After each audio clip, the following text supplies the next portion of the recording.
ꯃꯌꯥꯝ ꯂꯥꯛꯄꯤꯔꯣ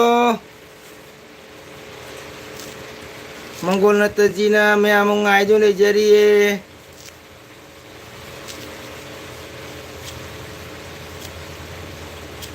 ꯅꯨꯡꯁꯤꯔꯕ ꯏꯆꯟ ꯏꯆꯦ ꯄꯨꯝꯅꯃꯛ ꯂꯥꯛꯄꯤꯔꯣ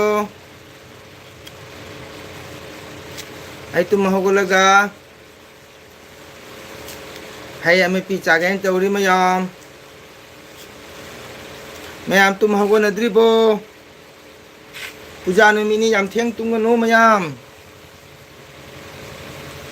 ꯍꯧꯒꯠꯄꯤꯔꯣ ꯑꯩ ꯍꯩ ꯃꯍꯤ ꯁꯣꯏꯔꯦ ꯍꯩ ꯃꯍꯤ ꯆꯥꯁꯤ ꯂꯥꯛꯑꯣ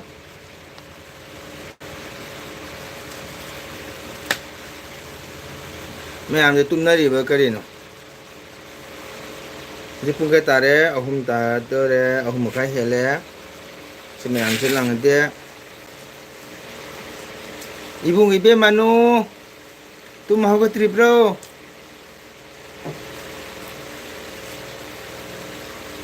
ꯑꯩꯈꯣꯏꯒꯤ ꯏꯆꯦ ꯃꯦꯝꯆꯥ ꯗꯨꯀꯥꯟꯗ ꯂꯩꯔꯤꯕ꯭ꯔꯥ ꯅꯠꯇ꯭ꯔꯒꯅ ꯌꯨꯝꯗ ꯂꯩꯕ꯭ꯔꯥ ꯄꯣꯊꯥꯔꯤꯕ꯭ꯔꯥ ꯈꯪꯗꯦꯅꯦ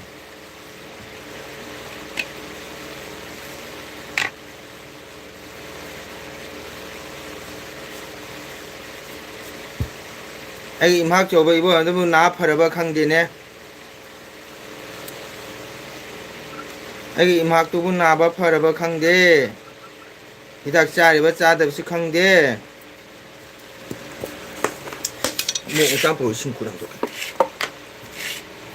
ꯃꯌꯥꯝ ꯇꯨꯝꯃꯤꯕꯣ ꯇꯨꯝ ꯍꯧꯒꯠꯄꯤꯔꯣ ꯂꯥꯛꯑꯣ ꯃꯌꯥꯝ ꯑꯩ ꯍꯩ ꯃꯍꯤ ꯃꯦꯠꯄ ꯂꯣꯏꯗꯣꯔꯦ ꯃꯌꯥꯝ ꯂꯦꯕꯨ ꯃꯦꯠꯄ ꯂꯣꯏꯗꯣꯔꯦ ꯃꯌꯥꯝ ꯆꯥꯁꯤ ꯂꯥꯛꯑꯣ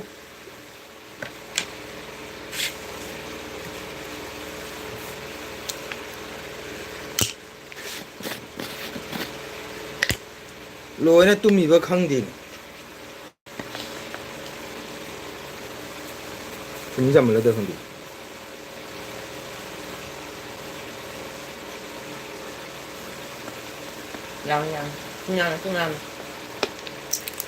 ꯂꯥꯛꯑꯣ ꯂꯥꯛꯑꯣ ꯏꯆꯟ ꯏꯆꯦꯁꯥ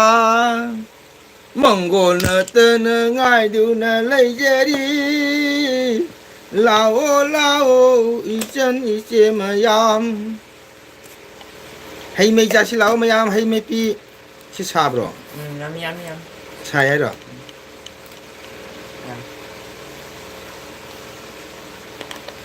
ꯂꯣꯏꯅ ꯇꯨꯝꯅꯔꯤꯕ ꯈꯪꯗꯦꯅꯦ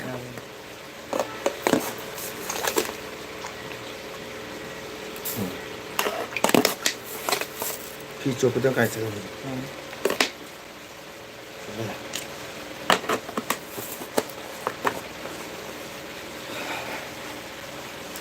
ꯏꯕꯨꯡ 이베마누 ꯇꯨꯝ ꯍꯧꯒꯠꯇ꯭ꯔꯤꯕꯣ ꯅꯪꯕꯣ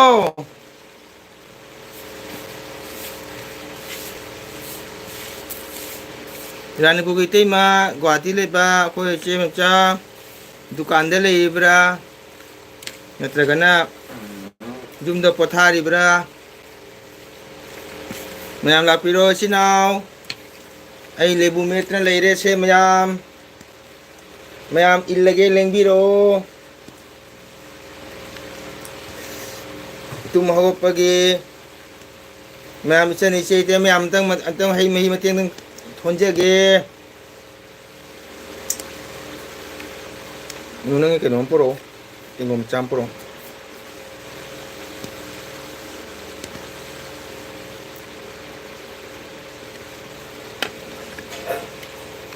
ꯃꯌꯥꯝ ꯇꯨꯝ ꯍꯧꯒꯠꯇ꯭ꯔꯤꯕ꯭ꯔꯣ ꯄꯨꯖꯥ ꯆꯠꯄꯒꯤ ꯃꯇꯝ ꯌꯧꯔꯦ ꯊꯨꯝꯕ꯭ꯔꯥ ꯇꯥꯃꯣ ꯊꯨꯝꯕ꯭ꯔꯥ ꯆꯥꯃꯁ ꯄꯣꯛꯊꯣꯔꯛꯑꯣ 그는 짜로엔 응 그는 짜로엔 ꯆꯥꯔꯒꯦ 하나 ꯃꯣꯔꯣꯛ ꯆꯝꯆꯝꯃꯦ tumbi tumbi ꯊꯨꯝꯗꯤ ꯊꯨꯝꯗꯦ ꯆꯤꯅꯤꯗꯪ ꯄꯨꯔꯛꯑꯣ ꯃꯣꯔꯣꯛꯇꯪ ꯄꯨꯔꯛꯑꯣ ꯀꯩ ꯏꯆꯤꯟ ꯏꯅꯥꯎ ꯃꯌꯥꯝ ꯂꯣꯏ ꯇꯨꯝ ꯂꯩꯅꯔꯕ ꯃꯣꯏꯁꯤꯕꯣ ꯑꯝꯐꯥꯎ ꯂꯥꯛꯇꯦꯅꯦ ꯃꯤꯅꯤꯠ 5 ꯐꯥꯔꯦ ꯌꯥꯅꯤ ꯑꯋꯥꯁ ꯑꯗꯨꯗꯤ ꯀꯩꯅꯣ ꯍꯥꯞꯄꯣ ꯃꯌꯥꯝ ꯇꯨꯝ ꯍꯧꯒꯠꯇ꯭ꯔꯤꯕꯣ ꯑꯩ ꯄꯟꯖꯥꯕꯤ ꯃꯤꯠ ꯆꯥꯕꯒꯤ ꯉꯥꯏ ꯂꯩꯔꯦ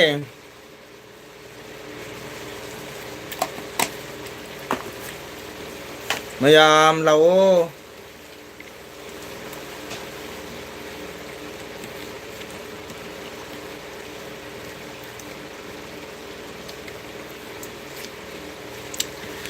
ꯋꯥꯎ ꯈꯨꯍꯥꯎ ꯑꯃꯅꯤ ꯃꯌꯥꯝ ꯑꯩꯈꯣꯏ ꯍꯧꯔꯒꯦꯀꯣ ꯁꯦ ꯃꯍꯤ ꯑꯣꯔ ꯇꯥꯕꯅꯤ ꯌꯦꯡꯉꯨꯀꯣ ꯃꯌꯥꯝ ꯌꯦꯡꯉꯨꯁꯦ ꯃꯌꯥꯝ ꯇꯨꯝ ꯍꯧꯒꯠꯂꯣ ꯇꯨꯝ ꯍꯧꯒꯠꯂꯣ ꯇꯨꯝ ꯍꯧꯒꯠꯂꯣ ꯃꯥꯏ ꯃꯤ ꯇꯥꯔꯁꯤ ꯂꯥꯛꯑꯣ ꯍꯩ ꯃꯍꯤꯅ ꯅꯣ 좀 잘해.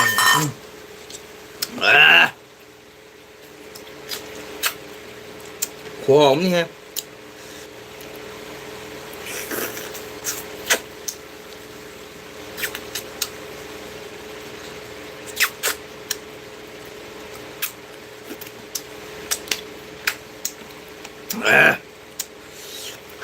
hào đấy đây nào xem là nô tụi mì bữa năng bò à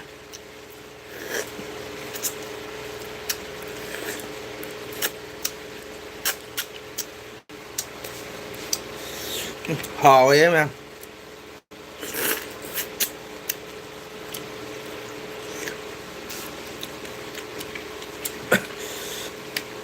Ma'am, kaidoorabage. Luna tumibo.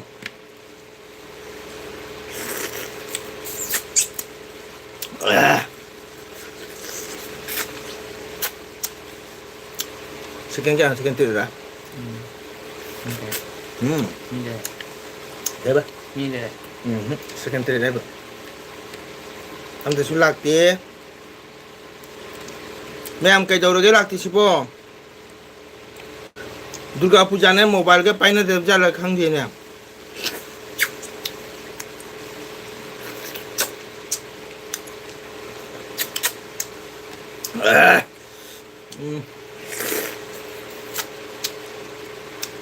खुद न चागन हाउ है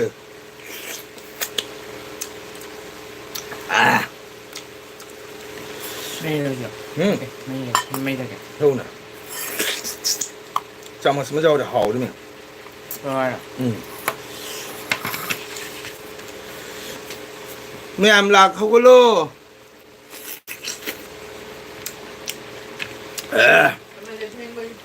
ha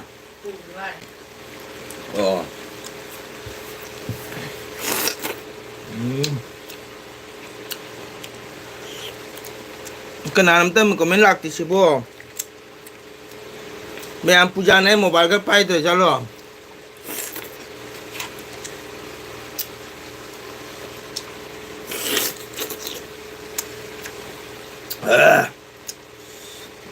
hào đi mẹ mình xin nào cái đồ kia xí kì nữa like lấy comment ra mà thích gì chứ nhiều tuổi ha thế吧 对的硬的对 硬了。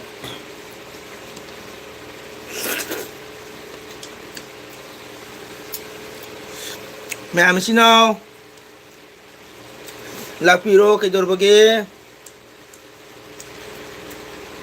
puja no mini jam thiang tung cái no ấy tụi hay mấy cha rồi tôi đây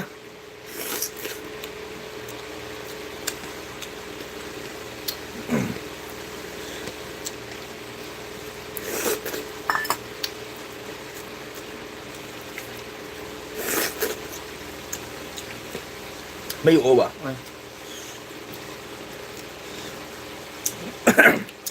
cái nào nó mà like to video thank you ni comment di irakte mà comment su irakte mà mình chịu khăng đi cái nào nó like to video thank you thakachari mangol natana ai hay mấy cha cha lấy đi mày am cô ghi chân anu cái đồ cái kakak tamu lại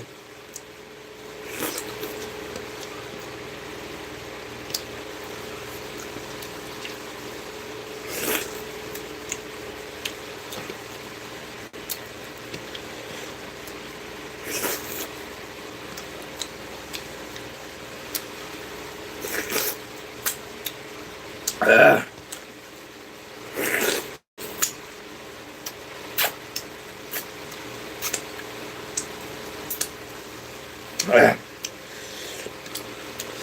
hay mấy khoaนี่ mày am. Oh, thank you mang lemba.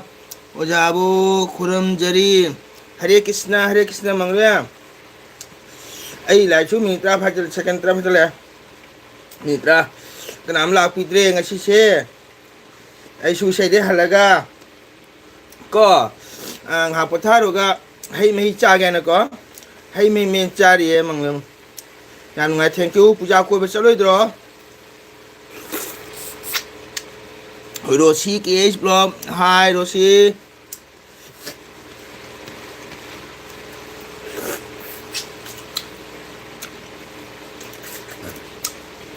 Roshi puja ko rồi đó.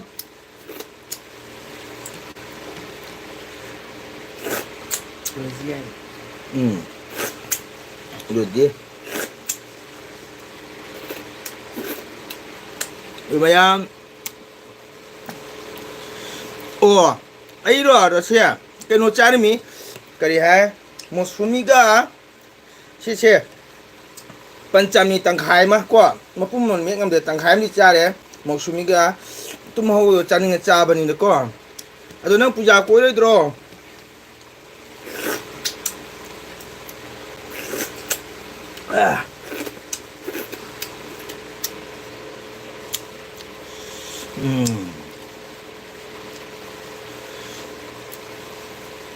Khangre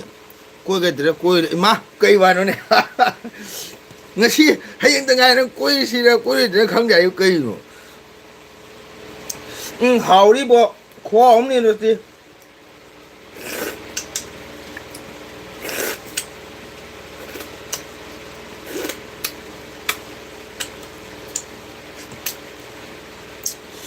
Hào ấy.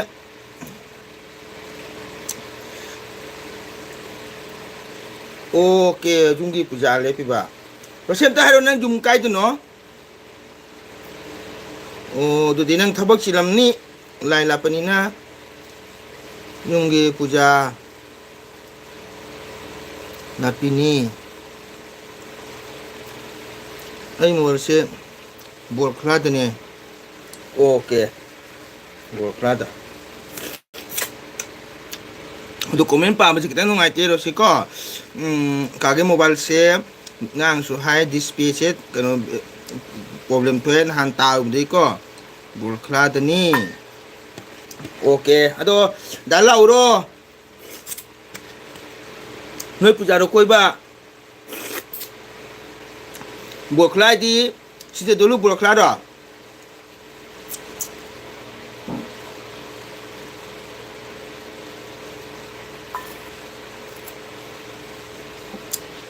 어자 버선도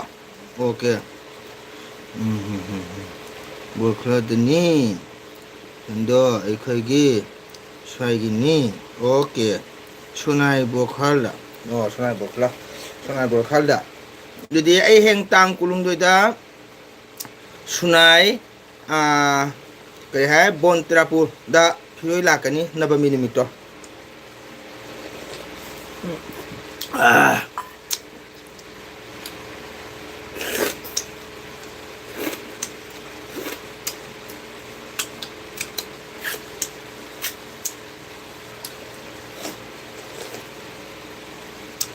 đó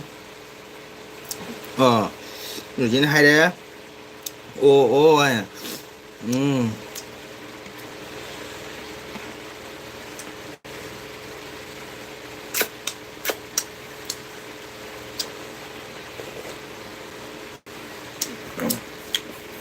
khổมึงว่าคือสปันนั่นเหลืองนี่อันนี้ก็ปวดท้องMayam lapio manggol na tanang Nigeria Akas pani YouTube channel Dalabe channel mayam pura manggol na tanang welcome to Nigeria mayang Nigeria khorang Nigeria khawra na Nigeria mayam lapio ngasigi Akas pani YouTube channel da ngasi ayukta lakibu komanda sorat macha sarui sorat banda saraga halai mayam bana chaba halaga ai ha pothai ore potha ba hawlaga maksumi ga panjami ba chari mayam lakpiro akas pane youtube channel oh roji ai kanu gini kak maragi ni kak maragi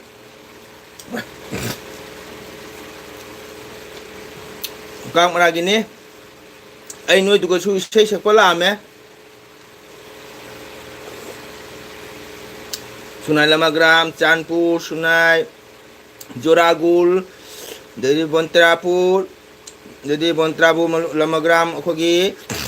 bontrapur manung kanu do oja unil duhar do oja school uja no oja unil do mo manate su sei la me ruji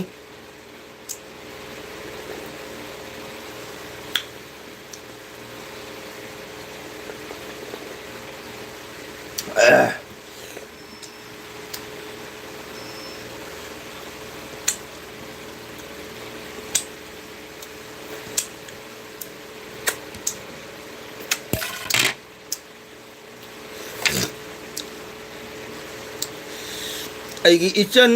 anu kaidaurabage cha hinjang chasallaga tummi bara haugatri bara nangbo kaka tamola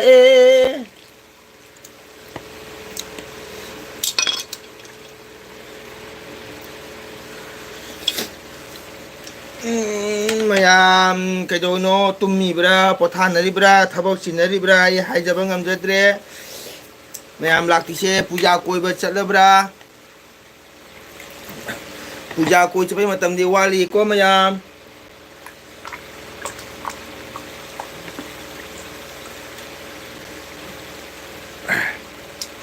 mayam hai chaba lore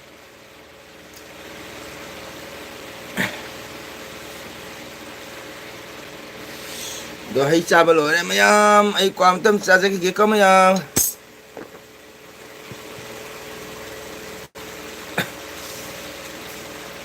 ai hai chaba lore ibungi ibema anu lao ne nangbu na bung na ngai du na le jeri kwa cha si lao mayam kwa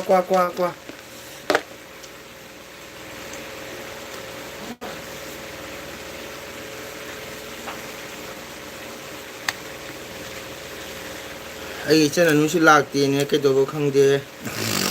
khoi gi gwati gi siben cha su lakte tummi bra karino khang de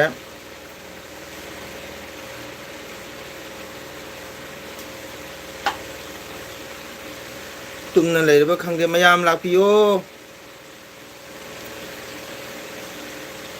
mayam ke do bage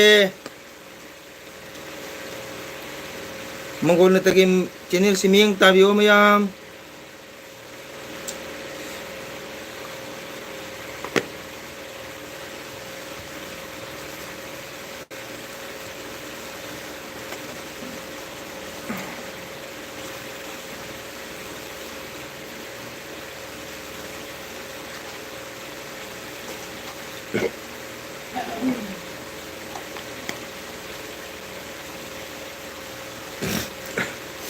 mayam lakpiyo ke do bage mongol na tana khora na ngai jeri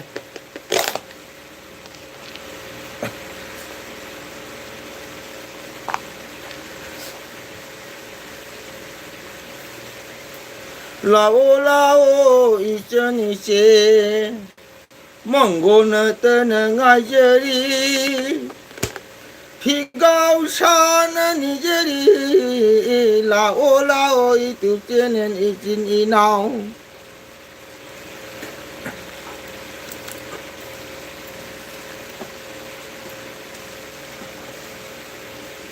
udah bongge ai kuman imhang ipa latri masang ngam de khang de ngang ni masan ngai ti hai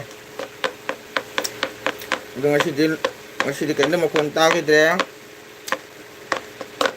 nó có ý chế mềm cha su lạc tí mày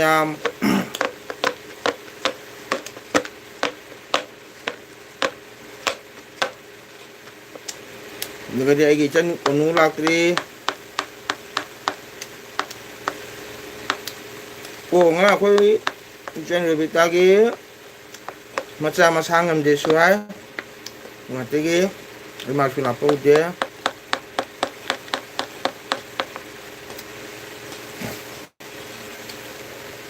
ꯑꯗꯣ ꯏꯆꯤꯟ ꯏꯅꯥꯎ ꯃꯌꯥꯝ ꯂꯥꯛꯇ꯭ꯔꯕꯅꯤꯅ ꯑꯩ ꯂꯥꯏꯐꯁꯦ ꯀꯨꯏꯅ ꯇꯧꯖꯔꯔꯣꯏ ꯃꯌꯥꯝ ꯑꯗꯨꯝ ꯄꯨꯖꯥꯒꯤꯅ ꯁꯨꯝ ꯅꯨꯡꯉꯥꯏꯊꯣꯛꯄ ꯇꯧꯕꯅꯤꯀꯣ ꯃꯌꯥꯝ ꯗꯨꯔꯒꯥ ꯄꯨꯖꯥꯒꯤꯅ ꯁꯨꯝ ꯑꯩꯅ ꯏꯆꯤꯟ ꯏꯅꯥꯎ ꯃꯌꯥꯝ ꯎꯅꯅꯤꯡꯗꯅ ꯇꯧꯕꯅꯤ ꯂꯥꯏꯐꯇꯀꯣ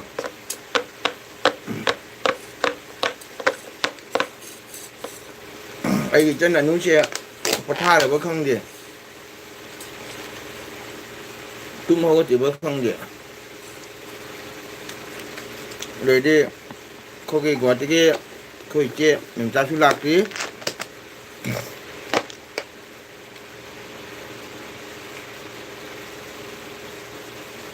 ꯀꯨꯝꯁꯤꯁꯦ ꯈꯪꯗꯦ ꯅꯍꯥꯟ ꯂꯛꯈꯤꯄꯨꯔꯗ ꯑꯝꯁꯨꯅ ꯂꯥꯏ ꯄꯨꯖꯥ ꯍꯔꯥꯎꯅ ꯈꯦꯟ ꯅꯣꯛꯇꯅ ꯀꯩꯗꯅ ꯀꯣꯏꯕ ꯈꯣꯠꯄ ꯆꯠꯄ ꯌꯥꯔꯣꯏ ꯍꯥꯏꯅ ꯂꯥꯎꯊꯣꯛꯈ꯭ꯔꯦ ꯑꯗꯨꯅ ꯀꯤꯅ ꯃꯤꯁꯤꯡ ꯉꯔꯥꯡ ꯑꯝꯇ ꯑꯦꯄ꯭ꯂꯥꯏ ꯍꯜꯂꯛꯇ꯭ꯔꯦ ꯑꯩꯈꯣꯏꯅ ꯀꯣꯜꯁꯨ ꯇꯧꯔꯛꯇ꯭ꯔꯦ ꯄꯨꯖꯥ ꯀꯣꯏꯅꯤꯁꯨ ꯍꯥꯏꯔꯛꯇ꯭ꯔꯦ ꯀꯣꯏꯔꯁꯨ ꯍꯥꯏꯔꯛꯇ꯭ꯔꯦ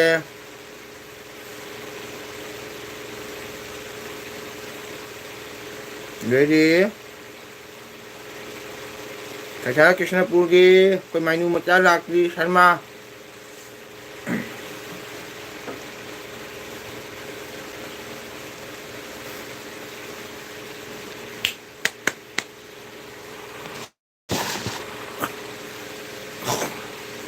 ꯃꯌꯥꯝ ꯂꯥꯛꯑꯣ नुसु मुसुनाव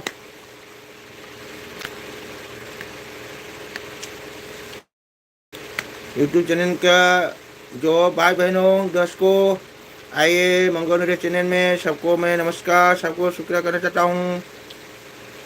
आइए मेरा चैनल में मैं लाइव कर रहा हूँ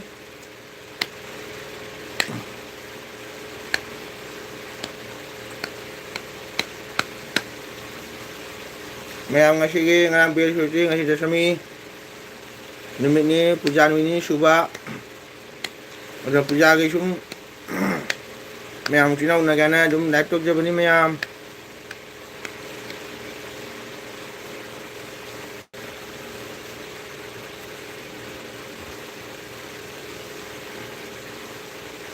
आई इचन अनु लाक्री आई इचन अनुगा कका तामोगा आई खुमन इमांग निपा उधाबोनगा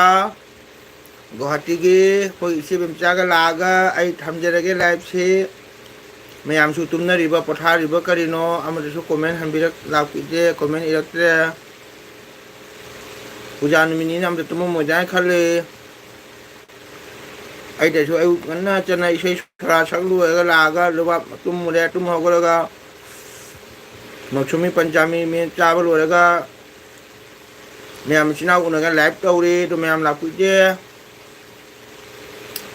कनागुंबा थेंगना होबल लेम तागदी आई पंचामी तंखाय दं पीछे जगे मयाम अने सेंग थम्बनी को मयाम सोरी सोयहौजे से तंखाय मनि मयाम जे हाउद माम Django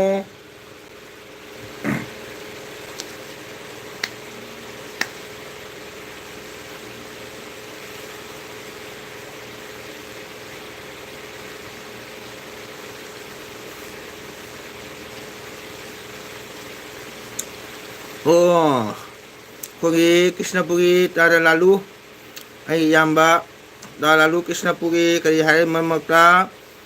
saya ma solo jam shiba yamani tada nanaw na live ta namaskar Hare Krishna Bhakti Kachari tada thank you nanaw manggol channel live la ko bida mangda yamba bu thagachari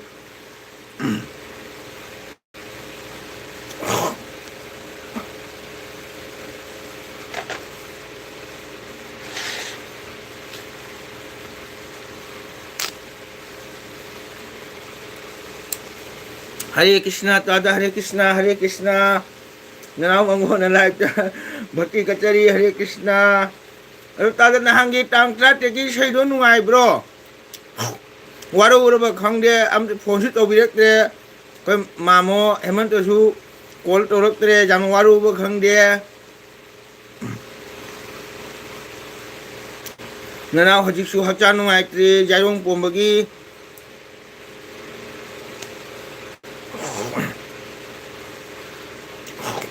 अरे नहांगी Saido नुआई bro ताजा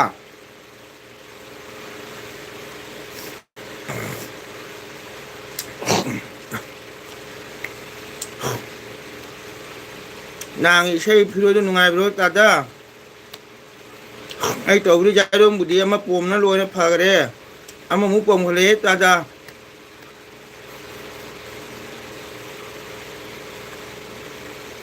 jam ngai khare hare krishna nam thagat chari ta da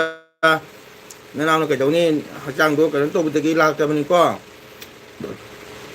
ta da su phone to lak te ma mo man to su phone to lak te wa ro bo kai no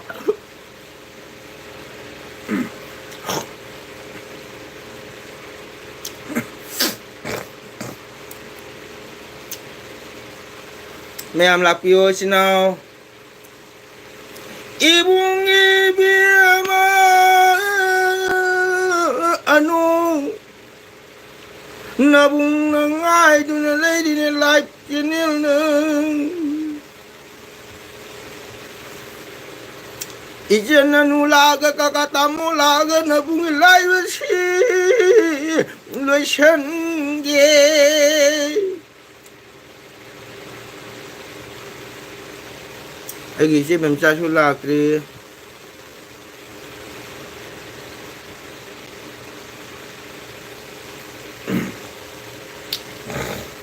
itu channel level sini ya tum target su warau binu aina sum Durga Puja nene ko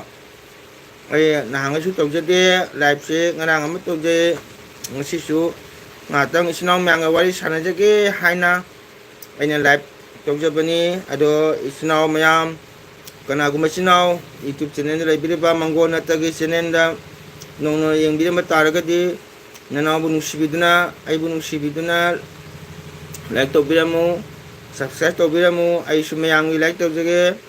subscribe to jage support to jage mayam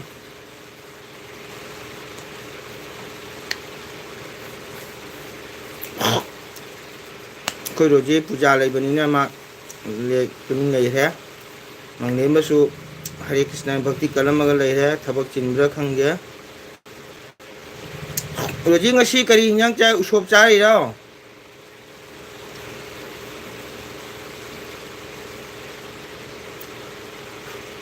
oh ai ta dana waro dia okay thank you tada ni bagi narak pajirak pa hai basi tambanam de tada ko nayak tadi malam kita sum sinau unani nam suminan taminani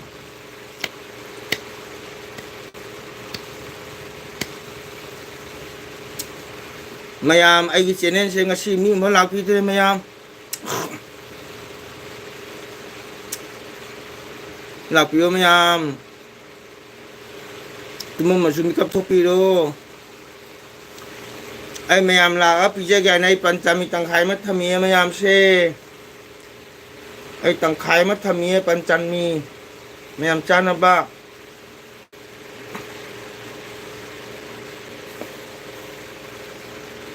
ini kun mapan ya second tu mah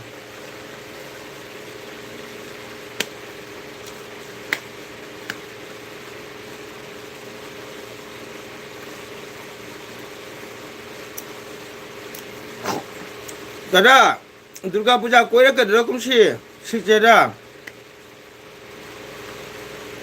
Khot tada lalu dah hari ba Durga Puja koi bela kadra sijera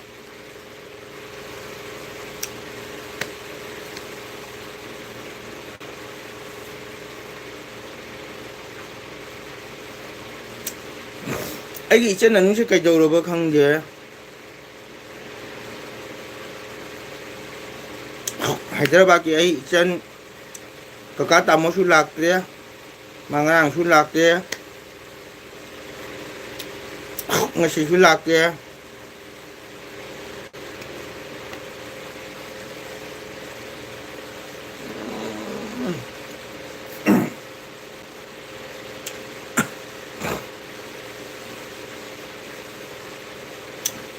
mayam mongol na tagi channel si jano wana tok jabani mayam isai sabat chalaga gari thau thau na camera lagjaraga ai sinau mayam phan miyang tahan jabani ko mayam ado mayam nungsikina lapiyo khut adana koi ni budi khangya ba silchada lakadra hariba silchada tada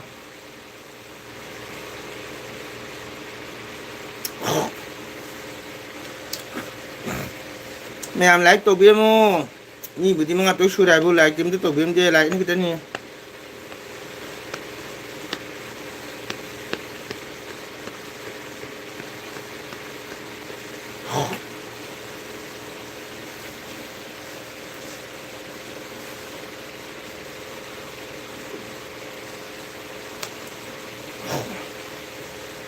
mayam ini ke kung khai phajal ya 31 minute 38 second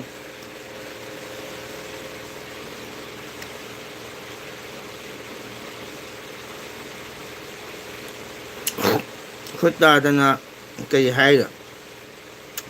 tara comment pa ka wai koi mobile display jate prathana amatang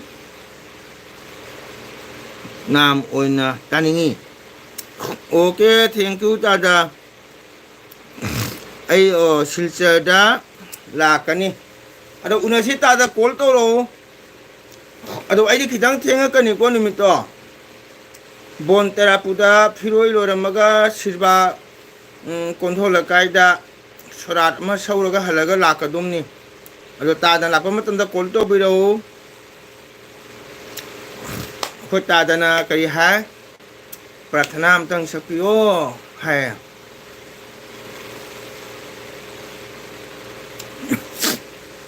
irasi kanawo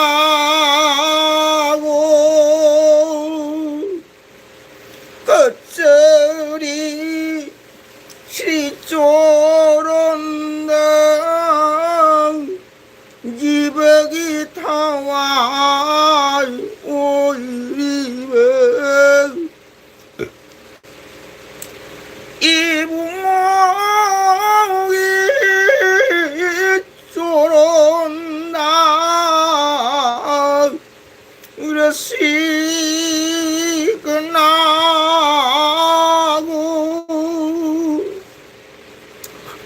오케이 땡큐 그 따드나 자예 야야 따라 본또 비로 까짜리 스리 쪼론다 까짜리 스리 쪼론다 지박이 타와 망아 먹시 까짜리에 쪼론다 로시 그나무 아이기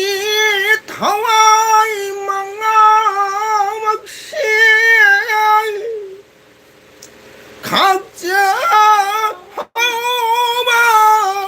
호바울레이 떠나 시리쪼론나 까짜리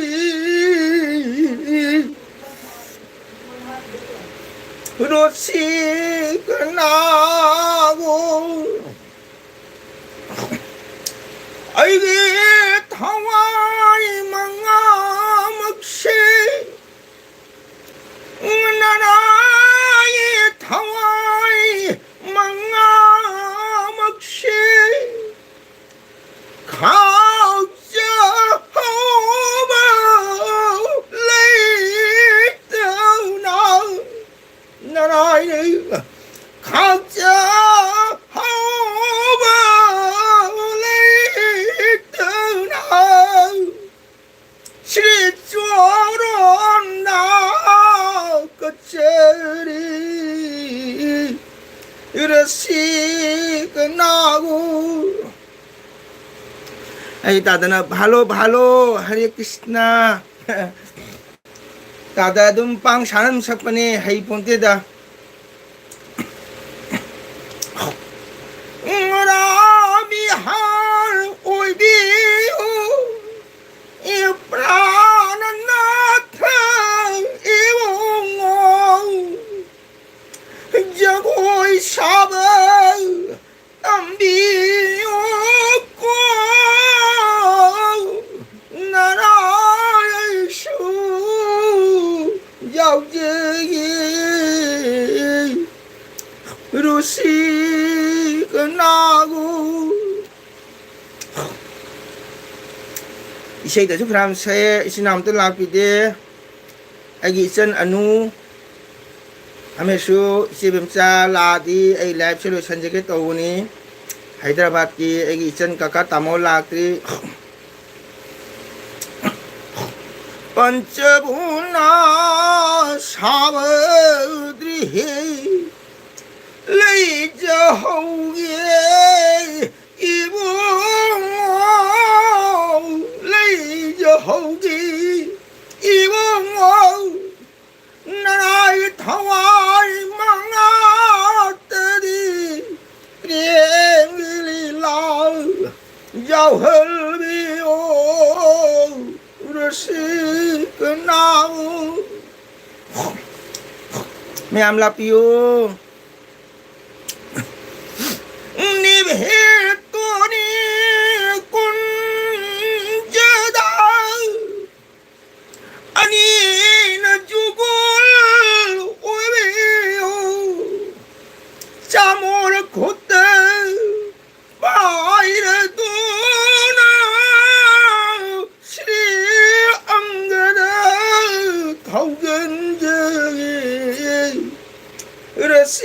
रसिकनाऊ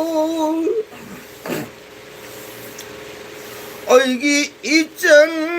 इचे मयाम लाक्पीरोने लाइफ्त Mongol नतर खौरांगायदुना लेजेरी लाक्पीरोने इचन इचे नुंथिलगी पुंग मरी तारले लोइना तुमना रिबरा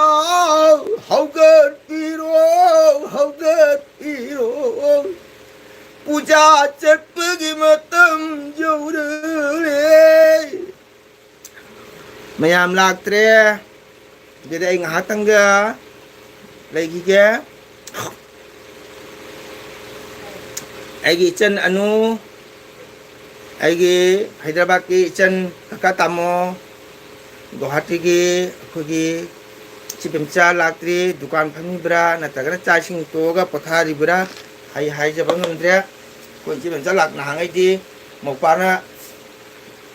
isa video khangde live tom tamda aigi chi han lakpani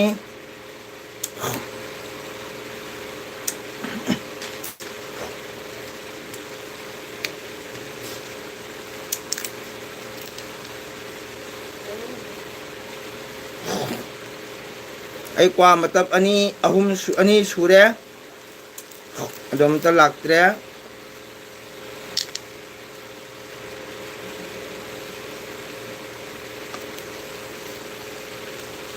hoida chak to pani na mayang nga pothana namgani wana duna ko ai tra sum masi je puja ni na haina dum matam nen thok pani mayang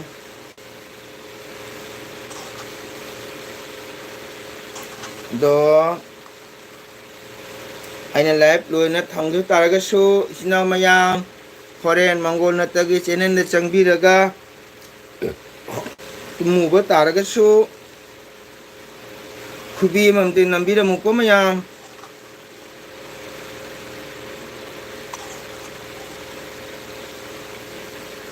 tum hagulaga su kaubinu khubi amtang nambiramu mayamna nungsibiduna ko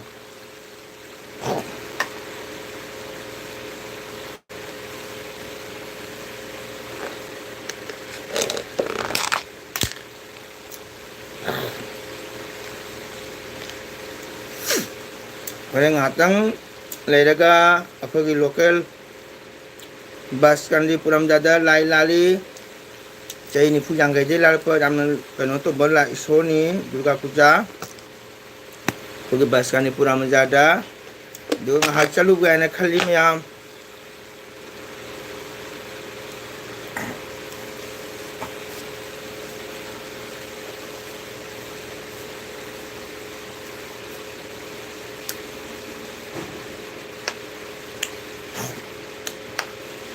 Jamdre ai resani mayam laki to bekre le jeng bidri mayam hagot riba thaba chinari ba khang hai ngamde ko ma lakte jeng kama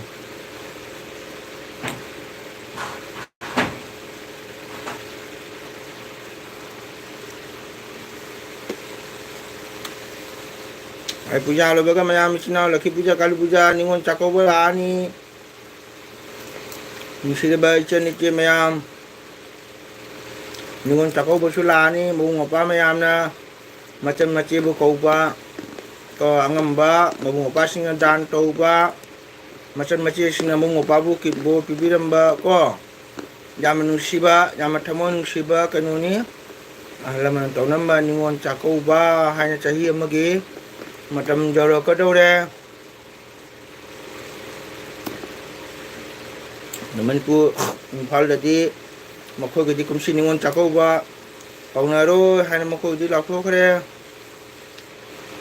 dubu ningon chako ba hai basidi ko mayum da macam kauraga angam ba changjang pijeraga angam ba dakina dan tawbo matani masi kumai mela sunate chahim gi mabung opasing dur masi singbu taramna kaujaba ngamjaba cha injang pijaba angamba phim tong osu phanim tong osu khudi matam tong osu macam da dan tawbo matam ni ningon chako ba hai basi ade chani che me apuna ina khumbesu khundabesu mabung opasingna laiba kumsi ningon chako basida angamba masi mapasing tuna angamba to bodo dakina do mayam chani che singna harang te am lobiu aduga mabung opasing akoi mayambu na jekta ba nungaja phaba asis mong pibira mu haidana si ofam sema isina hot thamjari mayam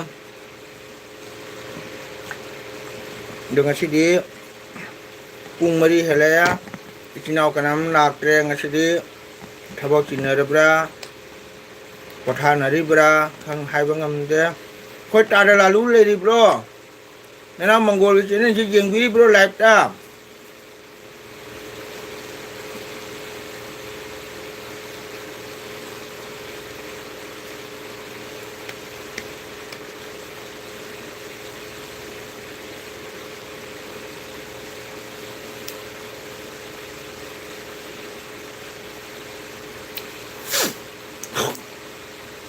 Sinau yang lapi yo,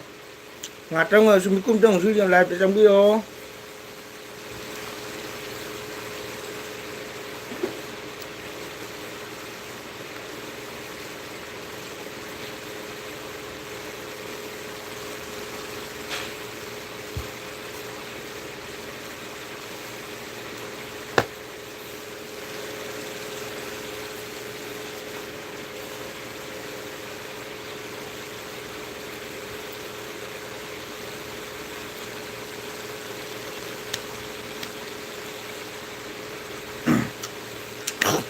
Ai gua tiki cipim cai laki ke jo bohong dia.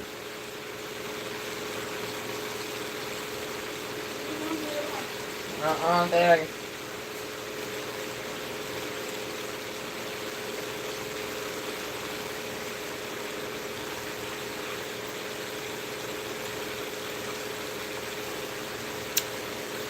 Cipim cha. Nopa Mongol bahai na ngai dia.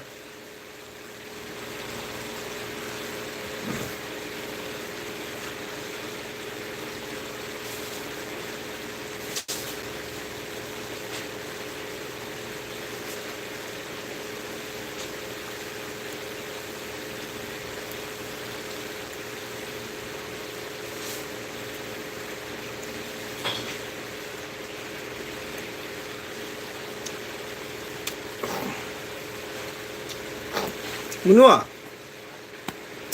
냥 라이 시라 또 토. 산다드네. 바스카니 라이 고만 가 쪼시라. 하.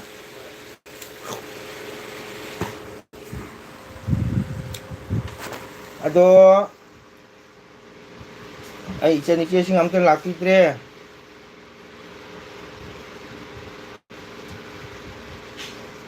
oh tada ai kumsi durga puja imagi nabami odibas ai lo de kumsi je bakto na lami do haidore ado ai nabami nimi sidi kasar bon tera puda phiroi ma lei ko phiroi do loraga sirba kasar sirba konthol kare sorat ma lei Madhu लोरगई Puja कोब लाकनी I तादना मनावगी life दा हजबाव लेबिरमी तादबु थागतचरी ननाव मंगोना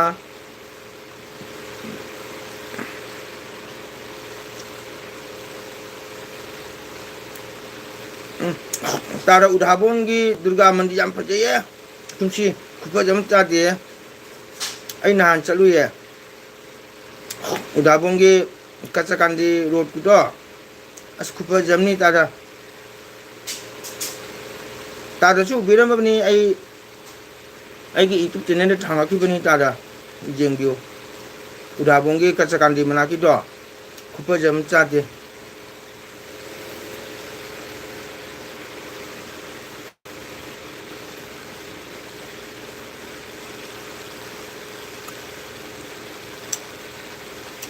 do phara mèo xin nào mà tầm gì thành ra lẽ thà bây hàng xuống ra muốn đi mèo xuống ấy đâu xuống ngã tum học được cái hay cái sao cái là tại xin nào mèo tôi muốn chơi cái hay nè ấy live tôi muốn nghe xí xé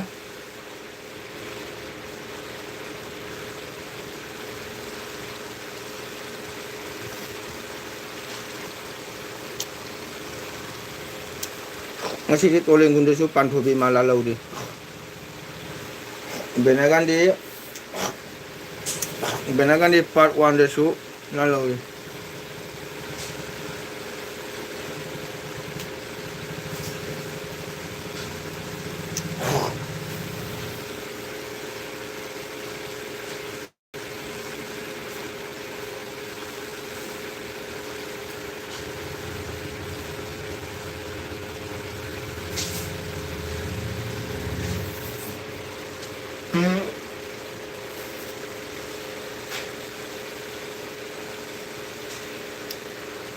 mẹ mà xin nào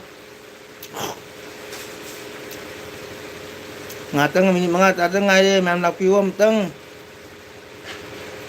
xin nào mẹ tăng làm piu mong muốn tới cái channel đó live hajiri am tăng xin nào tăng nó chơi aduh raga su tham mà cái xin nào mẹ Kamu lama tuh terus ini kok.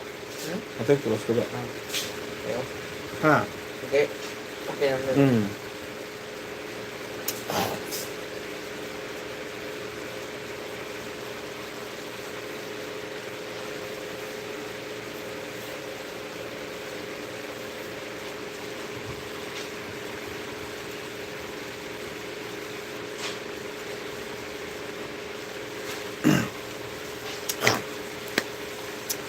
ai chân rồi bị ta xuống lạc kia ngay đang mà sao mà sang em thì ai phải là bao khăn kia